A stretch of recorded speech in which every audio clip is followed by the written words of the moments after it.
जय हिंद दोस्तों, Bayern education channel में आपका बहुत बहुत स्वागत है। दोस्तों, जो एमपी टीटी वर्ग 3 की परीक्षा चल रही है उसमें टोटल 5 सब्जेक्ट पूछे जाते हैं। हिंदी, बाल विकास, पर्यावरण, गणित और संस्कृत। इन सभी सब्जेक्टों में जो अभी तक के क्वेश्चन बार बार रिपीटेड हुए हैं उन सभी क्वेश्चनों को मैंने शॉर्ट लिस्टेड किया और आपके सामने प्रस्तुत करने की कोशिश किया है। ये सारे जो क्वेश्चन हैं इसमें हमने टॉप 100 MCQ शामिल किया है और जिन भाइयों और बहनों का अभी तक एग्ज़ाम नहीं हुआ है वो सभी इस वीडियो को लास्ट तक देख के जाएं। उनको आइडिया लग जाएगा किस तरह से क्वेश्चन पूछे जाते हैं एग्ज़ाम में, जिससे उनको थोड़ा सा हेल्प मिल जाएगा। और दोस्तों, इसके पहले हमने एक पार्ट अपलोड कर चुका है, ठीक है ना। 1 से 50 तक उसमें वीडियो है, मतलब 1 से 50 तक क्वेश्चन है उसमें, और ये दूसरा पार्ट है। हम 51 नंबर से 100 नंबर तक देखेंगे। जिन भाइयों बहनों का अभी तक एग्ज़ाम नहीं हुआ है वो ज़रूर इस वीडियो को देखें।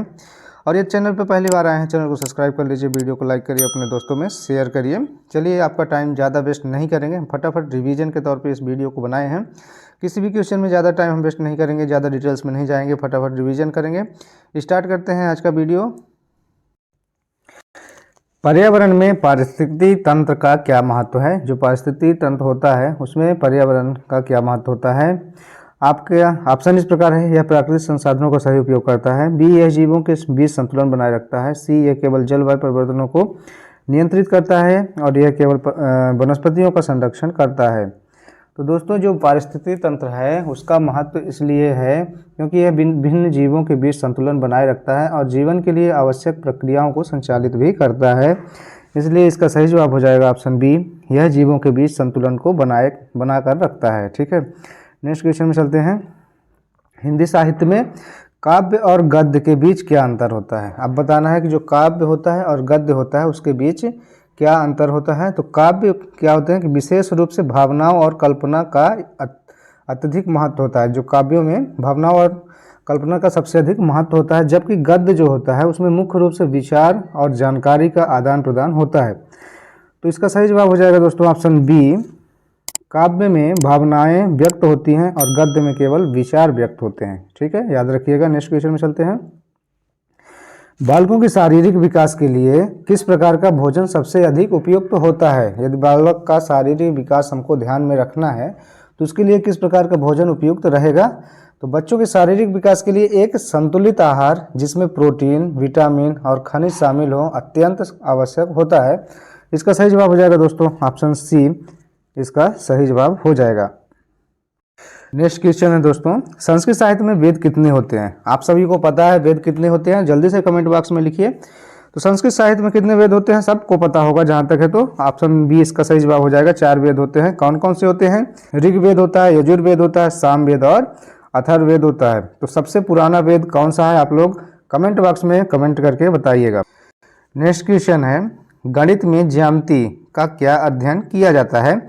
तो ज्यामिति का क्या अध्ययन होता है गणित में। ज्यामिति वह गणितीय शाखा है जो आकारों, उनके गुण और उनके आपसी संबंधों का अध्ययन कराती है। इसे हम ज्यामिति कहते हैं। दोस्तों, इसका सही जवाब हो जाएगा ऑप्शन बी, इसका सही जवाब हो जाएगा। आकारों, उनके गुण और उनके संबंधों का अध्ययन होता है ज्यामिति में, याद रखिएगा। नेक्स्ट क्वेश्चन में चलते हैं। पर्यावरण के संदर्भ में अर्थव्यवस्था और पर्यावरण के बीच का क्या संबंध होता है। अर्थव्यवस्था और पर्यावरण, इन दोनों के बीच का क्या संबंध होता है आपको बताना है। अर्थव्यवस्था और पर्यावरण दोनों एक दूसरे से जुड़े होते हैं, एक दूसरे से लिंकेड होते हैं। अगर पर्यावरण का सही तरीके से ध्यान रखा जाए तो यह अर्थव्यवस्था को भी मजबूत बनाए रखता है, क्योंकि यदि हमारा पर्यावरण अच्छा रहेगा तो सभी लोग अच्छे रहेंगे, सब कुछ सही चलेगा। और इससे क्या होता है, जब सब सही चलेगा तो अर्थव्यवस्था भी सही चलती है। ठीक है, तो इसका सही जवाब आप लोग बताइए क्या हो जाएगा। ऑप्शन बी इसका सही जवाब हो जाएगा। नेक्स्ट क्वेश्चन में चलते हैं। हिंदी साहित्य के महान कवि कबीर का काव्य किस क्षेत्र में समृद्ध है या प्रसिद्ध है। तो उनके लिए भक्ति काव्य जो था सबसे ज़्यादा प्रसिद्ध क्षेत्र माना जाता है। कबीर का जो काव्य भक्ति काव्य के रूप में प्रसिद्ध हुआ और जिनमें उन्होंने धर्म, भक्ति और समाज के खिलाफ अपने विचार व्यक्त किए कि किस तरह से समाज में क्या कुरीतियां हैं, क्या अच्छाइयां हैं, सभी को उन्होंने व्यक्त किया समाज के सामने। नेक्स्ट क्वेश्चन है, बालकों में सामाजिक व्यवहार को कैसे बढ़ावा दिया जा सकता है। तो यदि बालक के अंदर सामाजिक व्यवहार को हमको बढ़ावा देना है तो हमको किस तरह से कार्य करना चाहिए। तो उनको एक सामूहिक कार्य में भाग लेने के लिए प्रोत्साहित करना चाहिए, उनको सामूहिक गतिविधियों में भाग लेने के लिए प्रोत्साहित करना चाहिए। मतलब हर एक कार्य जो सामूहिक के द्वारा किया जा रहा है उनमें सब में उनको भाग लेने के लिए भेजना चाहिए, प्रोत्साहित करना चाहिए, जिससे उनके अंदर सामूहिक भावना जागृत हो सके और वो समूह के बारे में समझ सकें। इसलिए इसका सही जवाब हो जाएगा दोस्तों ऑप्शन बी, बच्चों को समूह गतिविधियों में भाग लेने के लिए प्रोत्साहित करना चाहिए। नेक्स्ट क्वेश्चन है, संस्कृत साहित्य में महाभारत के रचनाकार कौन थे? अब बताना है कि महाभारत जो आप लोग देखते भी हैं उसका रचनाकर्ता कौन थे, रचनाकार कौन थे। इसका सही जवाब हो जाएगा दोस्तों ऑप्शन बी, व्यास जी थे। जो वेद व्यास जी का नाम आप लोगों ने सुना भी होगा, तो उन्होंने महाभारत की रचना की। ठीक है, एक ये क्या है, महाभारत एक महान ग्रंथ है जिसको हम लोग पढ़ते भी हैं और देखते भी हैं, आप सभी ने देखा भी होगा। नेक्स्ट क्वेश्चन में चलते हैं, गणित में वर्गमूल का क्या अर्थ होता है? वर्गमूल आप लोगों ने लगाया भी है, तो वर्गमूल का क्या अर्थ होता है गणित में आपको बताना है। आपके ऑप्शन है किसी संख्या का गुणनफल, बी किसी संख्या का आधा, या किसी संख्या का वही मान जो खुद को गुणा करने पर दी गई संख्या दे। ठीक है ना, जैसे हम क्या करते हैं, वर्गमूल सभी को पता भी होगा, तो हम मूल संख्या को निकालने के लिए, उसमें से मूल संख्या क्या है, जैसे हम 100 लिख दिए, रूट के अंदर 100 है, इसका वर्गमूल हम निकालते हैं तो कितना आता है, 10 आता है। अर्थात हमारी मूल संख्या क्या थी, 10 थी। इसी को प्राप्त करने के लिए हम वर्गमूल मतलब वर्गमूल की क्रिया करते हैं। तो बता दें कि जो वर्गमूल होता है वो मूल संख्या को प्राप्त करने के लिए किया जाता है। इसका सही जवाब हो जाएगा ऑप्शन सी, किसी संख्या का वही मान जो खुद को गुणा करने पर दी गई संख्या दे, वही वर्गमूल कहलाता है। ठीक है, चलते हैं नेक्स्ट क्वेश्चन की ओर। पर्यावरण में संरक्षण का क्या महत्व है? यदि हम पर्यावरण में संरक्षण कर रहे हैं तो उसका क्या महत्व है हमारे दैनिक जीवन में? आपके ऑप्शन है, ए प्राकृतिक संसाधनों की बचत करता है, बी प्राकृतिक आपदाओं को बढ़ावा देता है, या सी केवल प्रदूषण को बढ़ाना, या डी क्या कह रहा है, जैव विविधता को नष्ट करता है।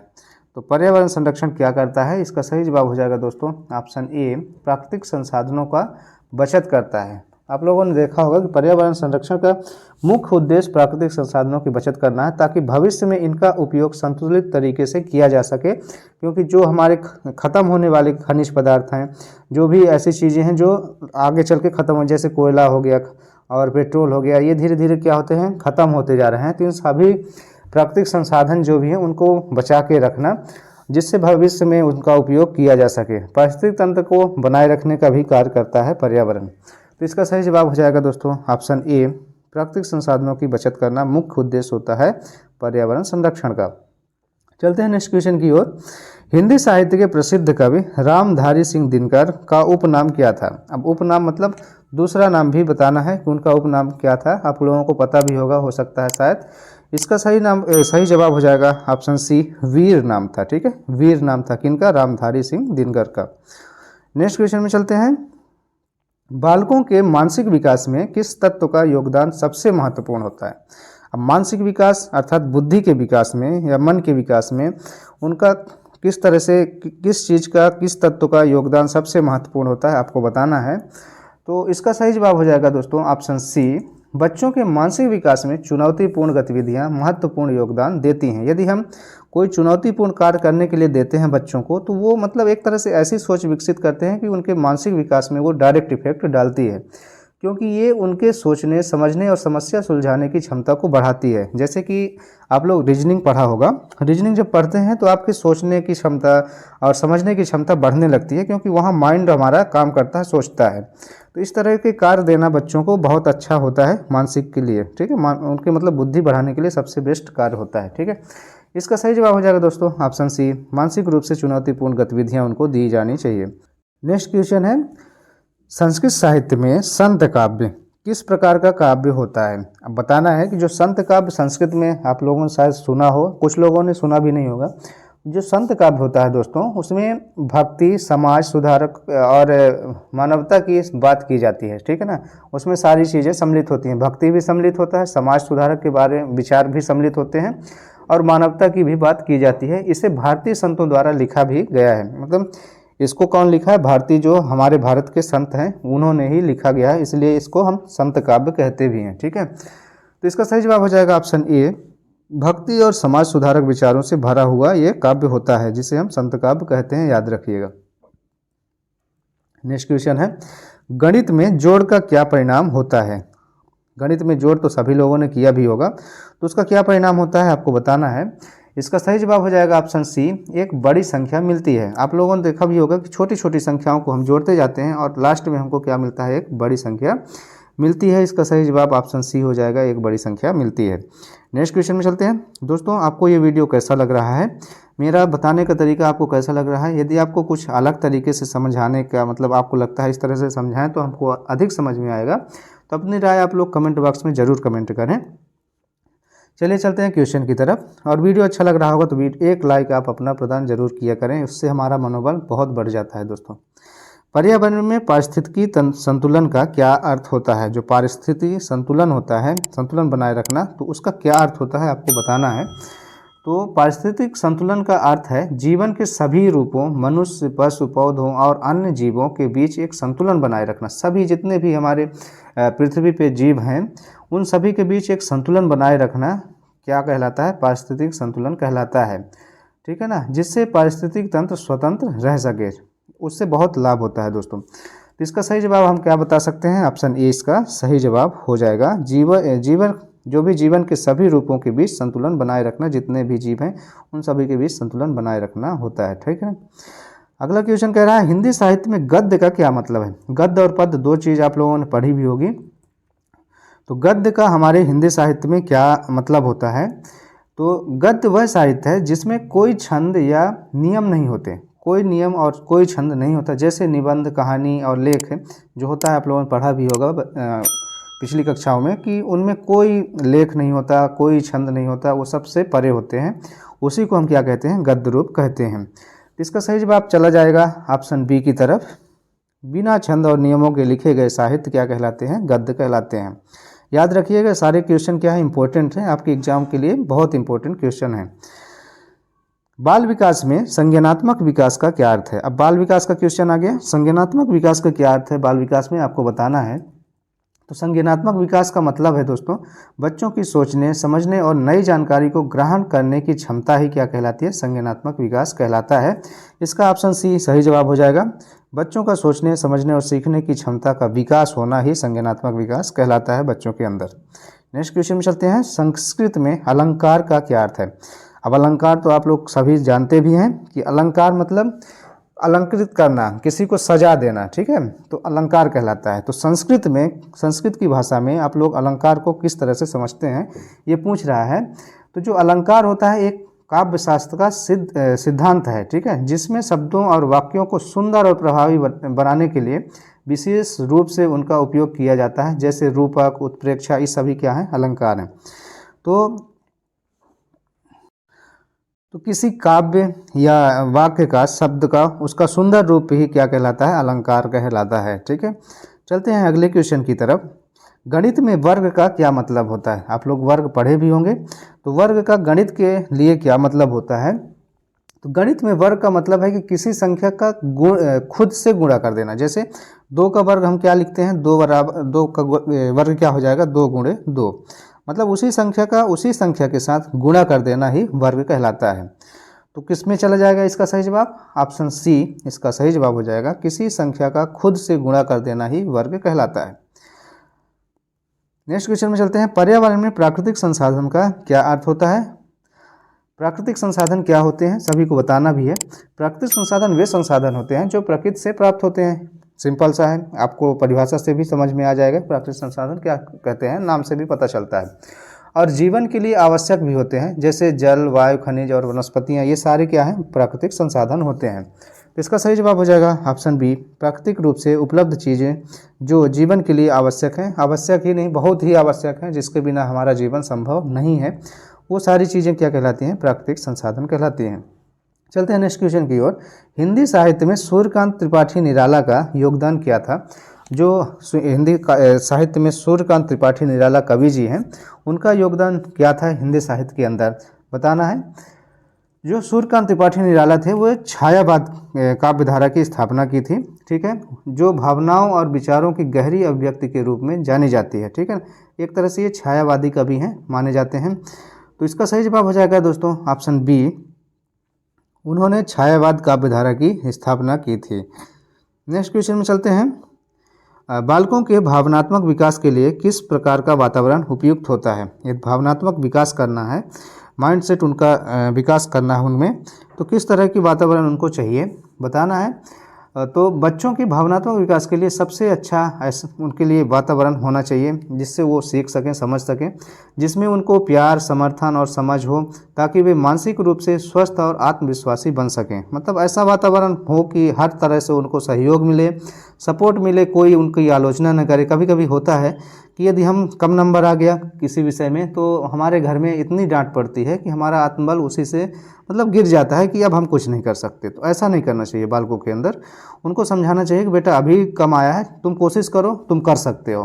तो उनमें क्या होता है कि उनके अंदर जो कॉन्फिडेंस लेवल होता है वो बढ़ जाता है कि नहीं, मेरे पिताजी या मेरी मम्मी या मेरी बहन कह रही है, मैं अब करके दिखाऊंगा।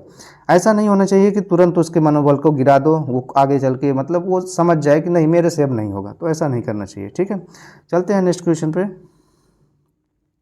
संस्कृत में नाटक के रचनाकार कौन थे? अब नाटक के रचनाकार बताना है कौन थे। आपका ऑप्शन है कालिदास जी थे या भास, बाणभट्ट और भवभूत। तो कौन थे नाटक के रचनाकार? इसका सही जवाब हो जाएगा दोस्तों ऑप्शन बी, भास जी थे।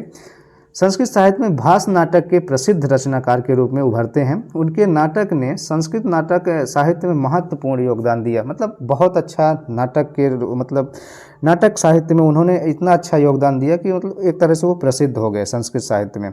चलते हैं नेक्स्ट क्वेश्चन की ओर। गणित में समीकरण का क्या मतलब होता है? आप लोगों ने बहुत समीकरण के साथ खेला भी होगा, बहुत समीकरण हल भी किए होंगे। तो बताना है कि गणित में समीकरण का क्या महत्व है। तो गणित में समीकरण का मतलब आप लोग सभी समझते होंगे, दो या दो से अधिक संख्याओं का या रूपों के बीच समानता की स्थिति। जैसे x + 5 = 10 है, तो अब x की वैल्यू ऐसी होनी चाहिए कि मतलब 10 के बराबर आ जाए। ठीक है, जैसे आप लिखते हैं x + 5 = 10। अब हम ऐसा करें कि दोनों पक्ष क्या हो जाए बराबर। तो x की जगह यदि हम 5 ले लेते हैं तो 5 + 5 = 10। अब हमारा दोनों पक्ष क्या हो जाएंगे, 10 = 10 हो जाएंगे। तो समीकरण का मतलब यही होता है कि हमारा दोनों पक्ष बराबर होने चाहिए। तो इसका सही जवाब हो जाएगा दोस्तों ऑप्शन डी, किसी संख्या में जोड़ या घटाव द्वारा समानता की स्थिति पैदा कर देना ही समीकरण कहलाता है। दोनों पक्ष हमारा समान हो जाना चाहिए, वही समीकरण कहलाता है। चलते हैं नेक्स्ट क्वेश्चन में। पर्यावरण में जैविक अभियांत्रिकी का क्या योगदान होता है? आपके ऑप्शन है केवल औद्योगिक कचरे का निपटान करना, या बी जैविक संसाधनों का संशोधन और सुधार करना, सी केवल जलवायु परिवर्तन को नियंत्रित करना, या डी केवल वनस्पति की वृद्धि करना। तो जैविक अभियांत्रिकी का यहाँ क्या महत्व होता है आपको बताना है। जैविक अभियांत्रिकी का उद्देश्य ही है दोस्तों कि जैविक संसाधनों को संशोधित और सुधार करना ताकि उनका बेहतर उपयोग किया जा सके, जैसे कि जैविक ऊर्जा स्रोतों का उपयोग किया जा सकता है। ठीक है, तो इसका हमारा सही जवाब हो जाएगा ऑप्शन बी, जैविक संसाधनों का संशोधन और सुधार करना। नेक्स्ट क्वेश्चन में चलते हैं। हिंदी साहित्य में मुक्तक काव्य का क्या अर्थ है? मुक्तक काव्य आप लोगों ने जाना भी होगा कि मुक्तक काव्य क्या कहलाते हैं। तो इसका सही जवाब हो जाएगा दोस्तों ऑप्शन बी, इसका सही जवाब चला जाएगा। काव्य जो होता है जो बिना किसी विशेष रूप या नियम के रचित होते हैं वो क्या कहते हैं, मुक्तक काव्य। आप लोग नाम से भी समझ रहे हो, मुक्तक मतलब एक तरह से वो मुक्त काव्य होता है जिसमें कोई निर्धारित रूप या नियम नहीं होते। जैसे गीत और दोहा को मुक्तक काव्य के रूप में गिना जा सकता है। इसमें कोई नियम नहीं होता, कोई मतलब विशेष रूप नहीं होता, इसीलिए हम इसको मुक्तक काव्य नाम भी डालते हैं, जो मुक्त होता है, हर नियमों से मुक्त होता है। आप लोग नाम से भी इसको याद रख सकते हैं। चलते हैं नेक्स्ट क्वेश्चन में। बालकों में सकारात्मक आत्मसम्मान को कैसे बढ़ावा दिया जा सकता है? जो बालक होते हैं आत्मसम्मान, उनमें कॉन्फिडेंस लेवल को कैसे बढ़ावा दिया जा सकता है, क्या ऐसा कार्य किया जाना चाहिए? तो दोस्तों बच्चों में सकारात्मक आत्मसम्मान बढ़ाने के लिए उनकी सफलताओं की सराहना करना चाहिए। मतलब छोटी छोटी सफलताएं, बच्चे बहुत बड़ा काम तो कर नहीं सकते, वो जो भी कार्य करें उनकी सफलता उसमें यदि दिखती है तो उसकी सराहना करनी चाहिए। ऐसा नहीं कि उनको दबा दें, जिससे उनको प्रोत्साहित करने से क्या होता है, उनके कॉन्फिडेंस या आत्मविश्वास जिसको हम बोलते हैं उसमें बढ़ावा होता है और वो नेक्स्ट कार्य और उससे अच्छा बेहतर करने की कोशिश करते हैं। तो इसका सही जवाब हो जाएगा दोस्तों ऑप्शन बी, उनकी उपलब्धियों की सराहना करना चाहिए और उन्हें प्रोत्साहित भी करना चाहिए। मतलब छोटे छोटे इनाम भी देना चाहिए, जैसे चॉकलेट हो गया, बच्चों को दो कि आप ऐसा कार्य किए इसके लिए मैं आपको एक चॉकलेट देता हूँ। वो खुशी होकर और अच्छा कार्य करने के लिए फिर से प्रेरित होते हैं। नेक्स्ट क्वेश्चन में चलते हैं। संस्कृत साहित्य में रामायण के रचनाकार कौन थे? अब रामायण आप लोगों ने देखा भी है, सुना भी है, खूब रामायण देखा है। तो रामायण के रचनाकार कौन है आपको बताना है। तो रामायण के रचनाकार चले जाएंगे वाल्मीकि जी। ठीक है, ऑप्शन ए इसका सही जवाब हो जाएगा। जिन्होंने राम के जीवन और उनके आदर्शों पर आधारित यह ग्रंथ लिखा वो कौन थे? महर्षि वाल्मीकि जी थे। ऑप्शन ए इसका सही जवाब हो जाएगा। चलते हैं नेक्स्ट क्वेश्चन की तरफ। गणित में आयत का क्षेत्रफल कैसे निकाला जाता है? आप सभी को पता होगा, लंबाई गुणे चौड़ाई रटते आ रहे हैं, सभी को इसका आइडिया भी है। ऑप्शन ए इसका सही जवाब हो जाएगा, इसमें ज़्यादा व्याख्या करने की जरूरत भी नहीं है। नेक्स्ट क्वेश्चन में चलते हैं। पर्यावरण में जैव विविधता का क्या महत्व होता है? जैव विविधता का क्या महत्व है पर्यावरण में, आप लोगों को बताना है। तो जैव विविधता का महत्व इसलिए है क्योंकि यह पृथ्वी पर विभिन्न जीव, आप लोग सभी लोग पता भी है कि विभिन्न जीव, पृथ्वी में बहुत सारे जीव पाए जाते हैं, तो उनके बीच संतुलन बनाए रखने में मदद करती है। कौन? जैव विविधता, जो पारिस्थितिकी तंत्र को स्वस्थ और स्थिर बनाए रखती है। ठीक है ना, तो मतलब कई जीव जंतु होते हैं पृथ्वी के अंदर, उन सभी के बीच में एक संतुलन बनाना जैव विविधता का कार्य होता है, जो पारिस्थितिकी तंत्र के लिए भी बहुत इंपॉर्टेंट भूमिका अदा करती है। ठीक है, इसका सही जवाब हो जाएगा ऑप्शन बी, पृथ्वी पर जीवन के संतुलन को बनाए रखना इसका मुख्य उद्देश्य होता है या मुख्य महत्व होता है। नेक्स्ट क्वेश्चन में चलते हैं। हिंदी साहित्य में नवजागरण के समय किसका योगदान विशेष था? जब नवजागरण हुआ या नवजागरण के समय किसका योगदान विशेष माना गया? तो नवजागरण काल में पंडित महावीर प्रसाद द्विवेदी का महत्वपूर्ण योगदान था। उन्होंने हिंदी गद्य साहित्य को एक नया दिशा प्रदान की थी और हिंदी पत्रकारिता को महत्वपूर्ण स्थान भी दिलाया था। तो इसका सही जवाब हो जाएगा ऑप्शन बी, पंडित महावीर प्रसाद द्विवेदी का मतलब बहुत अच्छा योगदान उसके लिए था। नेक्स्ट क्वेश्चन में चलते हैं। बालकों के शारीरिक विकास के लिए किस प्रकार की गतिविधियां मददगार होती हैं? यदि शारीरिक विकास करना है बालकों के अंदर तो किस प्रकार की गतिविधियां सबसे अच्छा इंपॉर्टेंस भूमिका निभाती हैं? तो बच्चों के शारीरिक विकास में खेल और शारीरिक व्यायाम महत्वपूर्ण भूमिका निभाते हैं, क्योंकि वे उनके शारीरिक और मानसिक स्वास्थ्य को भी मजबूत करते हैं। आजकल क्या होता है कि छोटे छोटे बच्चों को मोबाइल पकड़ा देते हैं माता पिता और फुर्सत हो जाते हैं और अपना काम मतलब फुर्सत होकर करते रहते हैं, लेकिन वो बहुत गंदी आदत है।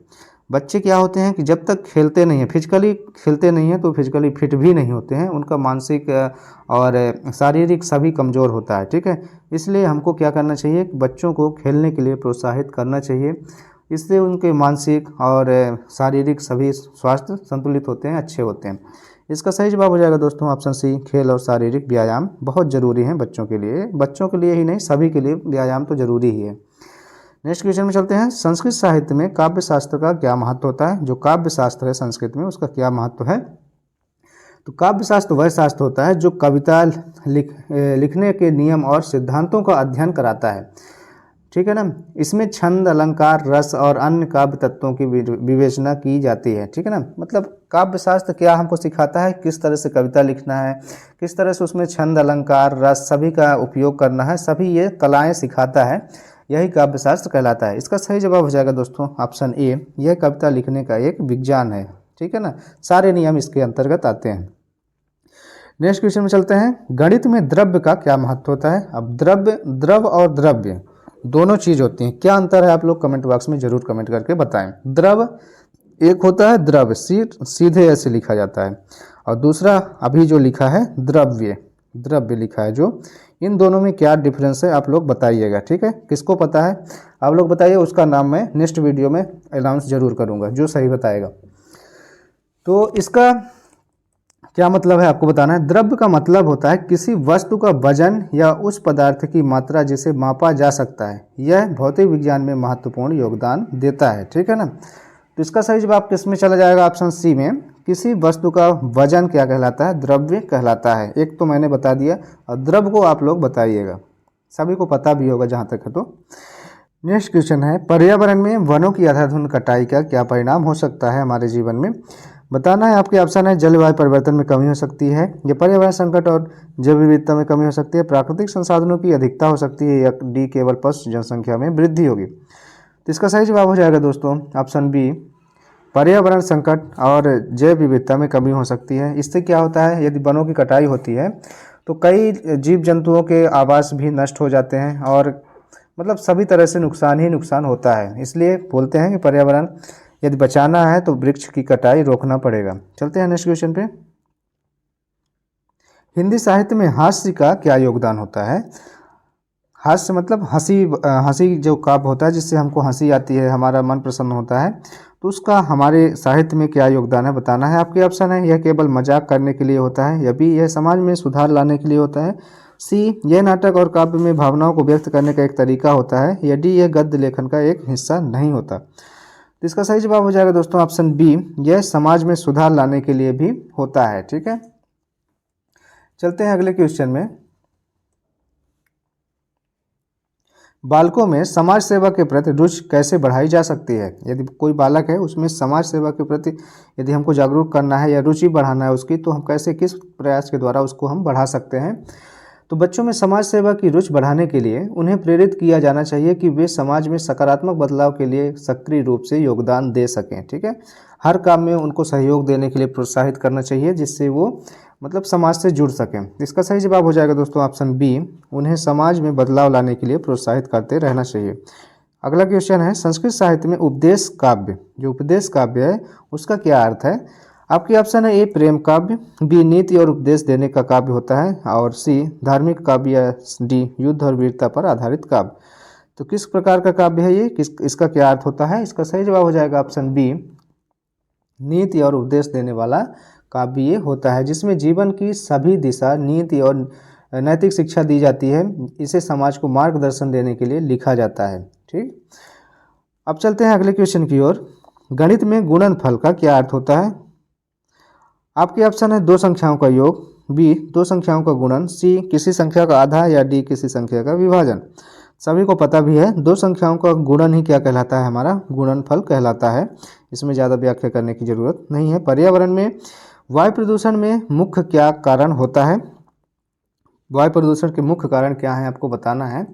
तो वायु प्रदूषण में मुख्य कारण सबसे ज़्यादा तो भूमिका कौन निभाता है? वाहनों से निकलने वाला उत्सर्जन धुआं, औद्योगिक कचरे और ईंधन के जलने में से उत्पन्न होने वाली ऊष्मा या धुआं, जो वायुमंडल में प्रदूषण फैलाते हैं, इसका सबसे बड़ा योगदान होता है। इसका सही जवाब हो जाएगा ऑप्शन डी, वाहनों से उत्सर्जित और औद्योगिक कचरा ये सबसे ज़्यादा योगदान निभाते हैं वायु प्रदूषण में। नेक्स्ट क्वेश्चन है, हिंदी साहित्य में काव्य की परिभाषा क्या कहलाती है? तो काव्य की परिभाषा के बारे में पूछा गया है। तो काव्य वह साहित्य होता है जिसमें कविता, गीत और अन्य छंदबद्ध रचनाएं शामिल होती हैं। यह एक प्रकार का कला रूप है। क्या है? एक कला रूप होता है जो भावना और विचारों को लय और छंद के माध्यम से व्यक्त करता है और सिखाता भी है किस तरह से हमको व्यक्त करना चाहिए। इसका सही जवाब हो जाएगा ऑप्शन बी, कविता, गीत और अन्य छंदबद्ध रचनाएं क्या कहलाती हैं? काव्य कहलाती हैं। नेक्स्ट क्वेश्चन में चलते हैं। बालकों के सामाजिक विकास के लिए कौन सी गतिविधियां प्रभावी होती हैं? आपके ऑप्शन है, अकेले समय बिताना, बी दूसरों के साथ खेलना और सहयोग करना, सी केवल पढ़ाई करना, या डी केवल प्रतिस्पर्धा में भाग लेना। तो सबसे अच्छा सामाजिक विकास यदि बच्चों के अंदर डेवलप करना है तो सबसे अच्छा तरीका क्या है? दूसरों के साथ खेलना और सहयोग की भावना को जागृत करना या सहयोग करना। अगला क्वेश्चन कह रहा है दोस्तों, संस्कृत साहित्य में राम काव्य का प्रमुख उदाहरण क्या है? जो राम काव्य है उसका संस्कृत साहित्य में प्रमुख उदाहरण क्या लिया गया है? तो उसका प्रमुख उदाहरण रामायण है। ठीक है, रामायण में सारे जितने भी मतलब कांड हैं, जितने भी जो भी हैं, सब कुछ राम से संबंधित हैं। ठीक है, राम काव्य से संबंधित हैं, जिसे महर्षि वाल्मीकि जी ने लिखा था, और यह राम के जीवन और आदर्शों पर आधारित ग्रंथ भी है। तो इसका सही जवाब कहाँ चला जाएगा? ऑप्शन बी की ओर, रामायण की ओर चला जाएगा। चलते हैं अगली क्वेश्चन की ओर। गणित में क्षेत्रफल निकालने का क्या तरीका होता है? तो क्षेत्रफल आप लोगों ने, सभी लोगों ने निकाला भी होगा। तो गणित में क्षेत्रफल का मतलब किसी विशेष आकार, जैसे आयत, त्रिकोण, वृत्त, इन सभी आकृतियां जो भी होती हैं उनके भीतर की भूमि का स्थान मापना क्षेत्रफल कहलाता है। तो इसका सही जवाब हो जाएगा ऑप्शन सी, किसी आकार के भीतर की भूमि का माप करना ही क्षेत्रफल कहलाता है। नेक्स्ट क्वेश्चन है, पर्यावरण में प्लास्टिक प्रदूषण के प्रभाव क्या हो सकते हैं? प्लास्टिक प्रदूषण मतलब किस तरह से हमको प्रभावित करता है, हमारे पर्यावरण को किस तरह से नुकसान पहुंचाता है, वही बताना है। तो प्लास्टिक जो प्रदूषण होता है प्राकृतिक संसाधनों के क्षरण का मेन कारण बनता है, क्योंकि प्लास्टिक पर्यावरण में लंबे समय तक बना रहता है। ये नष्ट नहीं हो पाता, जलाने पर भी नष्ट नहीं होता और बहुत लंबे समय तक सड़ता भी नहीं है, और जंगली जीवन तथा पारिस्थितिक तंत्र पर नकारात्मक प्रभाव डालता है। देखते हैं कि यदि कोई पशु खा लेता है प्लास्टिक, उसकी मृत्यु हो जाती है। तो इस तरह से मतलब बहुत सारा नुकसान है प्लास्टिक के कचरे से। इसका सही जवाब हो जाएगा ऑप्शन सी की तरफ, यह प्राकृतिक संसाधनों के क्षरण का कारण बनता है। सभी संसाधन इससे नष्ट हो सकते हैं। हिंदी साहित्य में निबंध का क्या मतलब है। नेक्स्ट क्वेश्चन क्या कह रहा है कि निबंध का हिंदी साहित्य में क्या मतलब होता है। तो निबंध एक गद्य रचना है। क्या है? एक गद्य रचना है। आप लोग समझ गए हैं गद्य और पद्य क्या होते हैं। तो ये निबंध जो होता है एक गद्य रचना है जिसमें किसी विशिष्ट विचार, घटना या विषय पर विस्तृत चर्चा की जाती है। यह साहित्यिक और शैक्षिक दृष्टिकोण से महत्वपूर्ण भी होता है। ठीक है, निबंध एक क्या है? गद्य रचना होती है। तो इसका सही जवाब हो जाएगा ऑप्शन बी। यह किसी विचार या विषय पर विस्तृत चर्चा होती है। और ये चीज़ तो आप लोग जरूर से याद रखिएगा कि यह एक गद्य रचना है। ठीक है, ये उदाहरण में पूछ सकता है क्वेश्चन में। नेक्स्ट क्वेश्चन में चलते हैं। बालकों के आध्यात्मिक विकास में किसका योगदान सबसे महत्वपूर्ण माना गया है। आध्यात्मिक विकास के लिए सबसे महत्वपूर्ण योगदान किस चीज़ का होता है बच्चों के अंदर? तो उसके अंदर भावनात्मक और मानसिक संतुलन का महत्वपूर्ण योगदान होता है, क्योंकि यह उन्हें जीवन की सभी दिशा में मार्गदर्शन करने में मदद भी करते हैं। तो इसका सही जवाब किस में चला जाएगा? ऑप्शन बी, भावनात्मक और मानसिक संतुलन से ही आध्यात्मिक विकास का मतलब उनके अंदर उदय हो पाता है। नेक्स्ट क्वेश्चन में चलते हैं। संस्कृत में शास्त्र का क्या अर्थ है। संस्कृत शास्त्र तो हम लोग पढ़ देते हैं, बोल देते हैं, लेकिन उसका मतलब क्या है? संस्कृत में शास्त्र का क्या मतलब होता है? तो संस्कृत में शास्त्र का आप लोग अर्थ समझ लीजिए कि शास्त्रीय ज्ञान और विज्ञान, मतलब संस्कृत में इसका अर्थ होता है शास्त्रीय ज्ञान और विज्ञान। यह धार्मिक, दार्शनिक और वैज्ञानिक दृष्टिकोण से साहित्यिक कार्यों को दर्शाता भी है। तो इसका सही जवाब किस में चला जाएगा? ऑप्शन सी में, शास्त्रीय ज्ञान और विज्ञान को ही हम शास्त्र कहते हैं संस्कृत के भाषा में। चलते हैं नेक्स्ट क्वेश्चन, और ये आज के वीडियो का लास्ट क्वेश्चन होने वाला है दोस्तों। गणित में समांतर रेखाएं का क्या विशेष गुण होता है। अब समांतर रेखाएं आप लोगों ने पढ़ी भी होगी। जो समांतर रेखाएं होती हैं ऐसे बनती हैं, इन दोनों के बीच की जो दूरी होती है एक समान होती है। अब चाहे इसको हम अनंत तक खींचते जाएं, लेकिन ये कभी आपस में एक दूसरे से कभी नहीं टकराएंगे, और इन दोनों के बीच की दूरी हमेशा समान बनी रहती है। इसी को हम क्या बोलते हैं? समांतर रेखाएं भी बोलते हैं। तो इसका सही जवाब किस में चला जाएगा? ऑप्शन सी में, ये हमेशा समान दूरी पर रहती हैं। इन दोनों के बीच की दूरी हमेशा समान रहती है। ऑप्शन सी इसका सही जवाब हो जाएगा।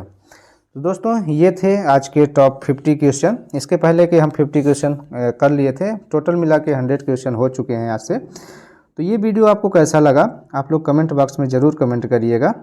और इसमें पांचों सब्जेक्ट हमने शामिल किया था, सभी के मिक्स क्वेश्चन बनाए गए थे और टॉप 100 MCQ रूप के आपके सामने प्रस्तुत किया। तो यदि आपको अच्छा लगा होगा वीडियो तो वीडियो में एक लाइक ज़रूर करिएगा, और ये चैनल पे पहली बार आए हैं चैनल को सब्सक्राइब कर लीजिएगा। ऐसे ही नॉलेजेबल वीडियो अपलोड होता रहता है चैनल पे। मिलते हैं नेक्स्ट वीडियो को लेके, तब तक के लिए जय हिंद, जय भारत, अपना ख्याल रखिएगा।